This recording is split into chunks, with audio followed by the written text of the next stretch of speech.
തമിഴ്നാട് നിങ്ങൾക്കൊരു NRI seat വേണം MBBSന്, അതിന് നിങ്ങൾ എന്തെല്ലാം ഡോക്യുമെന്റ്സ് ആണ് നിങ്ങൾ കൊടുക്കേണ്ടത്. അതുപോലെ നിങ്ങൾക്ക് തമിഴ്നാട് NRI ഡോക്യുമെന്റ്സ് ഇല്ലെങ്കിലും NRI ലാപ്റ്റ് സീറ്റ് ലഭിക്കും.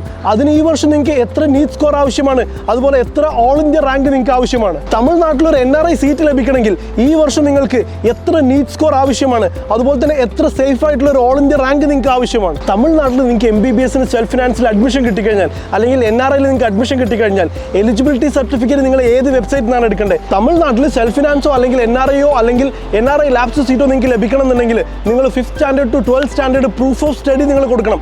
അതിന് ഏത് ഫോർമാറ്റിലാണ് നിങ്ങൾ ക്ലിയർ ചെയ്യേണ്ടത്? ഇതുപോലെ നിങ്ങൾ തമിഴ്നാട്ടിൽ സെൽഫ് ഫിനാൻസിങ് മെഡിക്കൽ കോളേജോ അല്ലെങ്കിൽ NRI അഡ്മിഷനോ അതല്ലാന്നുണ്ടെങ്കിൽ NRI ലാപ്സ്ഡ് അഡ്മിഷനോ നോക്കുന്നവരാണെങ്കിൽ click on this link to register. Who am I? Myself Salahuddin Pirali, a mechanical engineer turn career discovery coach. കഴിഞ്ഞ 12 വർഷമായിട്ട് MBBS, MD, MS പോലുള്ള കോഴ്സുകൾക്ക് അഡ്മിഷനും ഗൈഡൻസും ആണ് എന്ത് ചെയ്യുന്നത് ഞാൻ ചെയ്യുന്നത്. Thank you very much for watching.